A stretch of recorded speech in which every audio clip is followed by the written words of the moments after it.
Welcome back from that short commercial break, and we are back. It's exactly 3 minutes. That's past the hour of 9 a.m. and we're still on the topic of discussion, discussing the regulation of the Boda industry in Uganda. What's the way forward? But of course, before we go into some other discussion here, there is a report here, a road accident, and of course, we're looking at accidents registered by Bodas. That's the year 2020, 2021. But then, in this report, we have categories. We have road accident fatalities, then we have road accident serious injuries registered, then we also come down to road accidents minor injuries registered 2020, 2021. Definitely we are here to get 2021, 2022. That will be next year.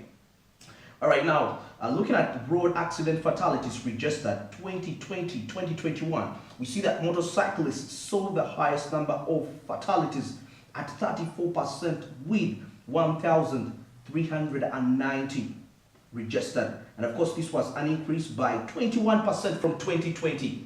So there is an increase year by year. We're seeing an increase here, and we see the second highest record was the pedestrians at 33%. 33% motorcycle passenger fatalities also rose by 29%. Mr. Bosco, sir, what does this statistic speak? We are just now looking at fatalities registered in 2020. 2020 versus 2021. Yeah. Before even going further into that report, that report was compiled by Uganda Police. Yeah. What are their actions against the report? The report. Yeah. So before even after coming up with that report, analyze it, and then before even broadcasting it, please come with a solution. That's the only solution is.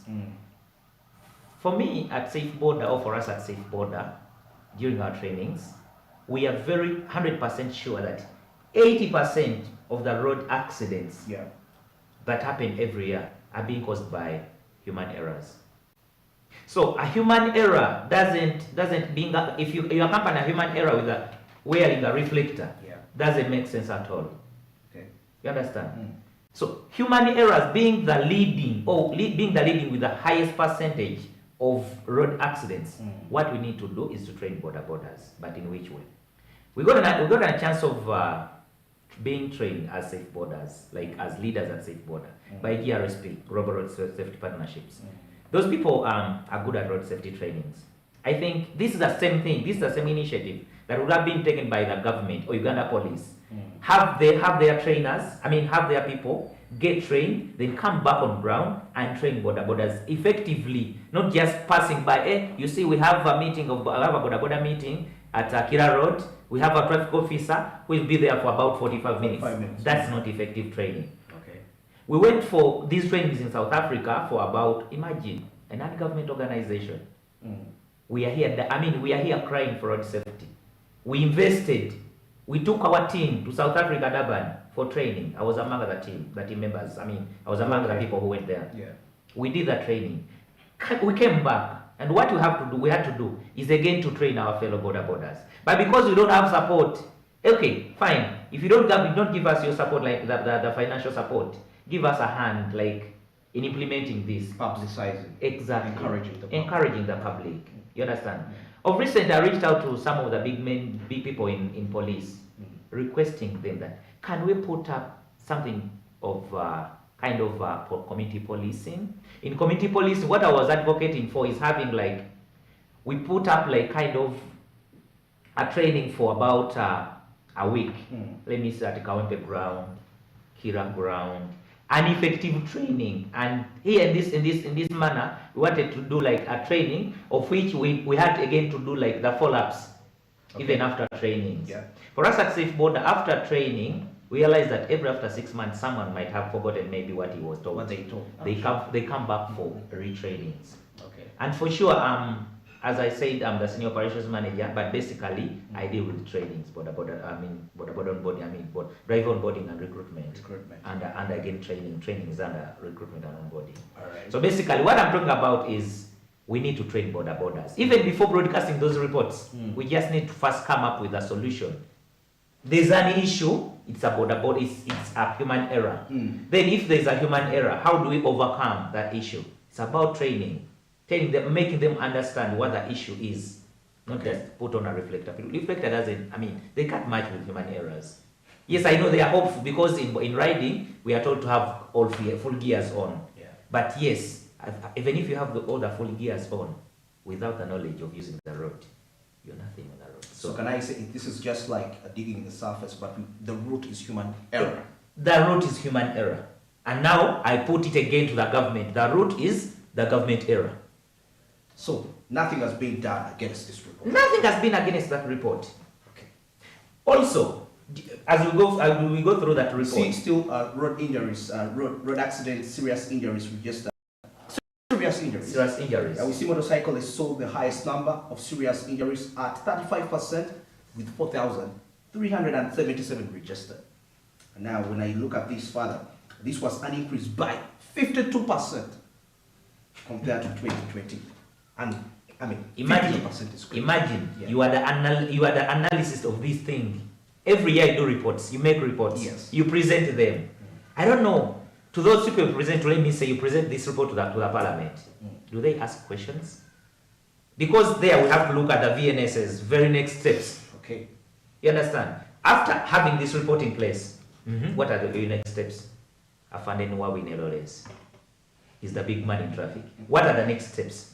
So what are the next steps? The next steps, from my understanding, Yes. is the trainings. Since it's human error that causes, I mean, that leads us to that report, we need to first train them. Yeah. Imagine yesterday I had a show on a certain radio. One of the guys called, one of the Boda men called in, like during the call session, was like, we received training, I mean, we did trainings at Kira Road. Now they are arresting us of not putting on reflectors and helmets. And I was like, imagine, you did training, but you were not told about why you were supposed to put on a reflector.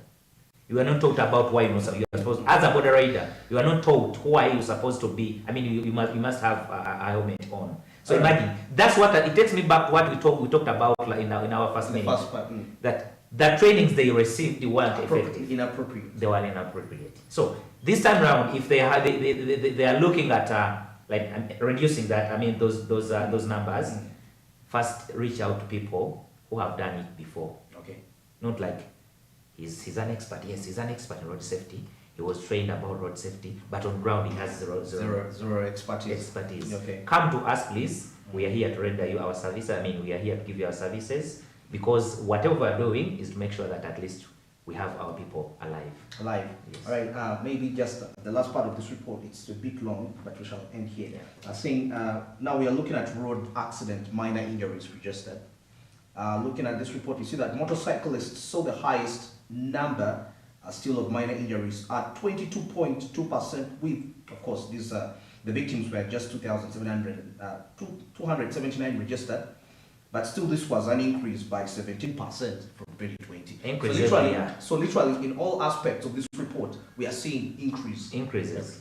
Cut. Imagine if I'm the one behind that report. If I was the one behind that report, and if these people were reporting to me, I would have sacked everyone. Like, sure. Of course, this year I have an increase of 10%. Another year I have an increase of 7%. Where are the increases? What is your work? We have to train borders. Okay. We have to train effective training of borders. Real training.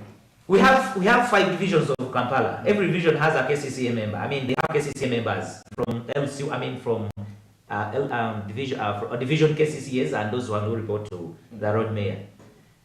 If these people are given facilitation of benchmarking and we're doing whatever, it's like having something in the city, having something in the border industry, because borders take part in that. I mean, takes a bigger percentage of people who are using the city, who use the roads in the city. Exactly. People, those councillors, I mean, we always hear them like, we have gone to Rwanda, we are benchmarking how Rwanda does it. When they go there, they just take their chai. You understand? So they're not benchmarking. They are not benchmarking. They benchmark the beds they sleep on. You understand? You know what, I have to buy this bed when I go back home. So it's an initiative that has to be taken by everyone. A leader, a border rider, and you a person. Okay. Now, away from this report, I want to link it to a report by the Wheels of Change, and actually I got it. It was let me check it out here.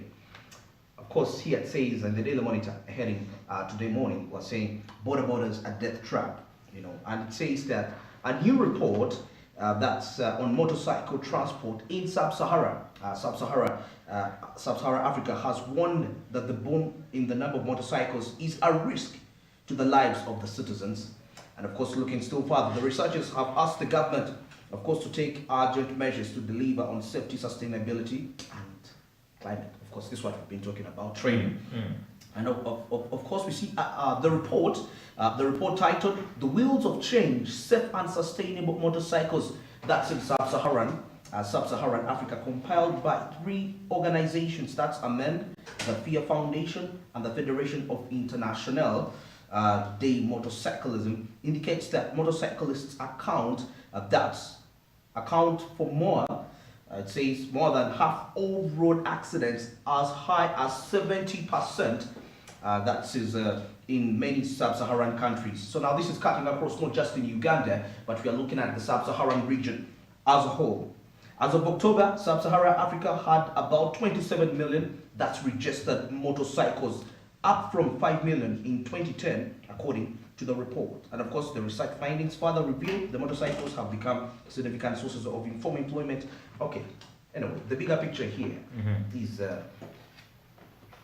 accidents, borders being called a death trap. And when we talk about this, it takes any border, regardless of whether you belong to a company. Yes. Or so, how do we justify that? If we are to justify this, first find out why do we have many borders. Why do we have many borders? It is the only. Because they provide employment. Exactly. Of which it has been. The government has failed to. These people are as you say, it's kind of formal. Yeah. Formal sector. Formal sector. So being that it is a formal sector, people are trying their ways out. Like untrained, unprofessional. Exactly. But the only initiative that would have been taken by the government is to make sure that they create an entry path of everyone. Yes, it's something that has been created by you, but we have to organize you. Okay. How do they organize them? By creating, I don't know how I can phrase it. Like having a center of, having an entry point of a border. If you want to start business, border business, yes. What are the basics you must have in place? Yes, we know we must have a bike. Again, what are the other requirements that are a must for you to be having? Okay. If the government can implement that, then we shall do that. We shall see a reduction in those road accidents. Okay. Because if you're supposed to have a driving permit accompanied with a certificate. We have an issue here in Kampala or in Uganda. We don't acquire driving permit through as something of through the appropriate ways. Everyone who has money can acquire driving permit. However much you don't have knowledge on the road. So, great, thank you. If you have money, you can have a driving permit. I have a friend of mine, not even a friend, a sister. When I drive, she was like, "You see, brother, by then he used to tell me that I can't drive your car, I can't drive your car because I don't have a driving permit. Now I have a permit." I was like, "Now, do you know how to drive?" Okay. It's the driving permit. Police just wants a driving permit. Imagine. So what I'm saying, if at all we have entry points and have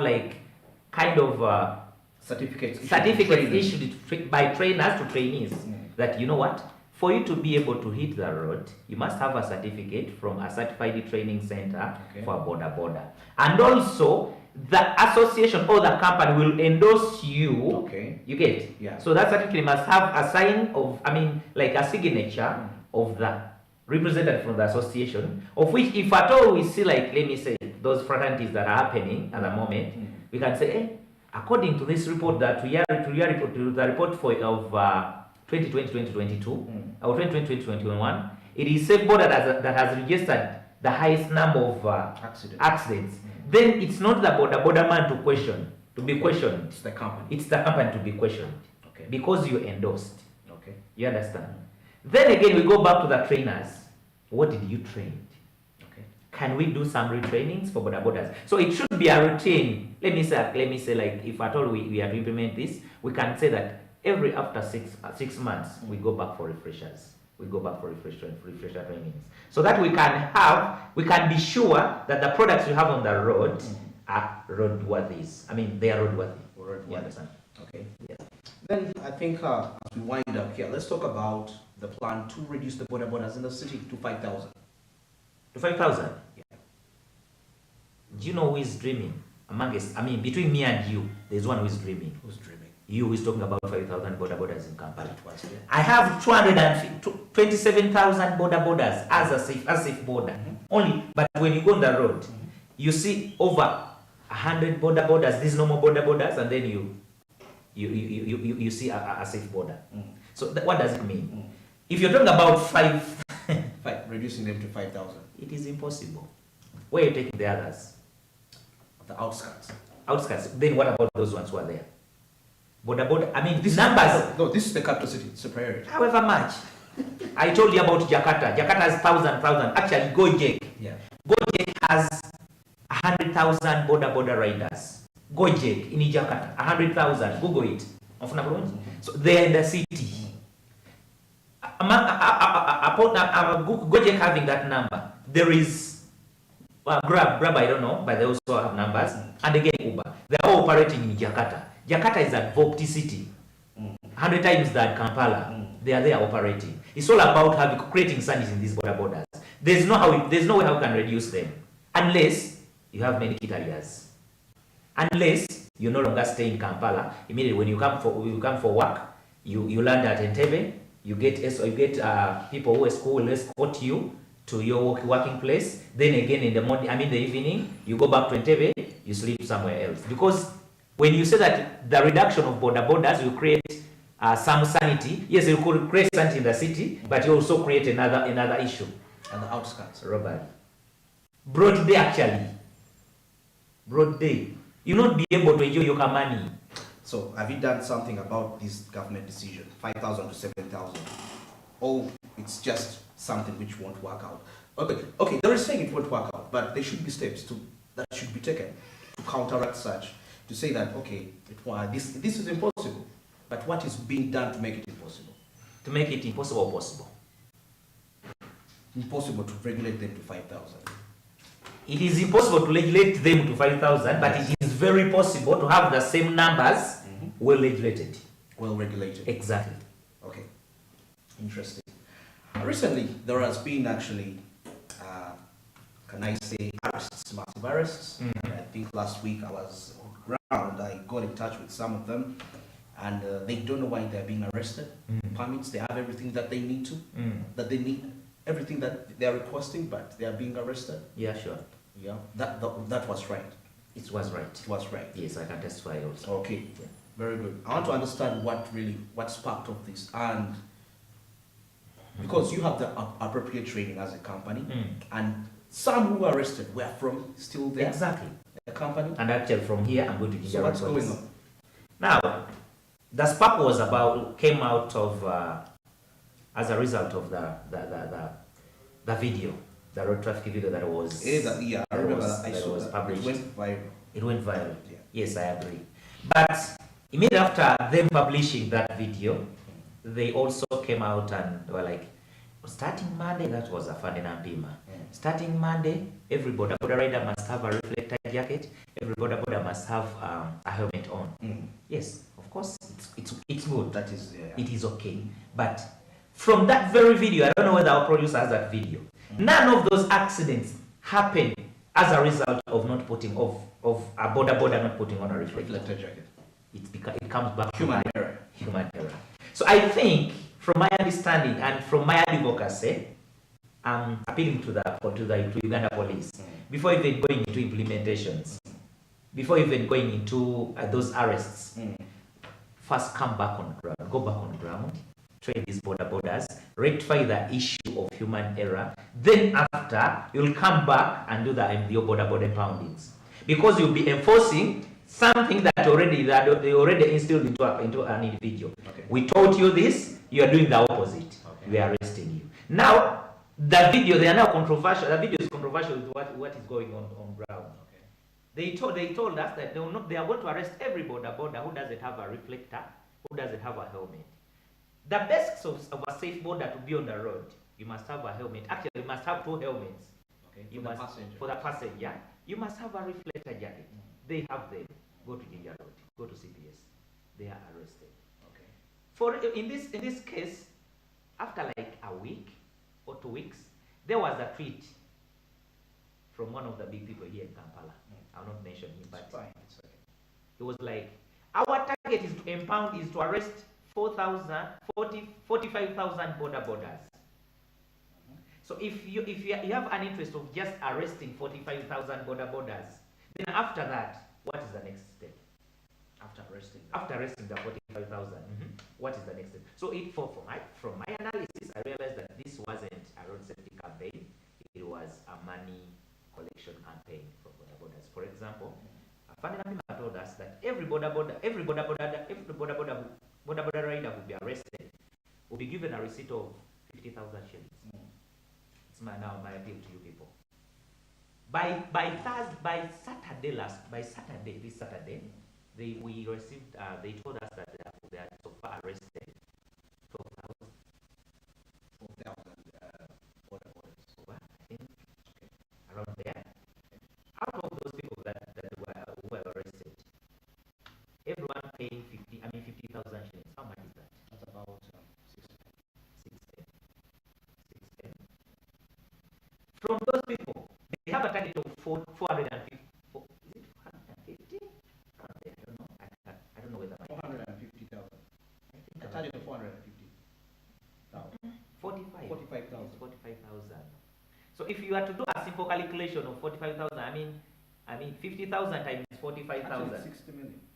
60 million. If you are saying the 45,000, 4,000 arrested, because when I do my math, you still remember that mathematics? I used to. As in 60 million. 60 million.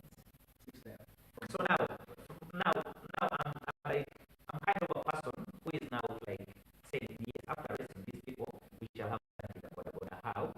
This man they are going to collect from borders. They are going to create, they are going to start up a training school, like for borders, where they'll be trained for free. Because I don't know, because I think the money they are collecting from these people, they are going to start up a school, like as you can see Kibuli demonstration here. They'll have a school for borders, where border will go for training for free. Because remember, the 2 months training, the training that was endorsed by the Prime Minister, a border had to pay 65,000 shillings. They had 65. I also paid, but I went an extra mile to pay more extra money because there was that trick that if you pay an extra of 30,000, you not go through that training. Okay. And I paid 95,000 shillings. So it means if you have money in Uganda, you can have everything. I can even. So you paid 30,000 to avoid the training. To avoid the training, which is benefiting your health. I did that, but I was like. Alright, it's 26 minutes past the hour of 9 a.m. and we've come to the end of the topic discussion, and today I'll be looking at regulation of the border industry. Quite a lot is going on. I've been with the Senior Operations Manager, Safe Boda, of course, articulating these matters regarding that. So what's your opinion regarding what's really going on as a person? The borders are, it's almost a means of transport used by anyone. Even top officials. Everyone. At that time when there is really traffic jam and somebody tells you, you told me you were coming here and left your car to Lagos. Exactly. You go to border. Of course. Interesting. Alright, so let's get into a short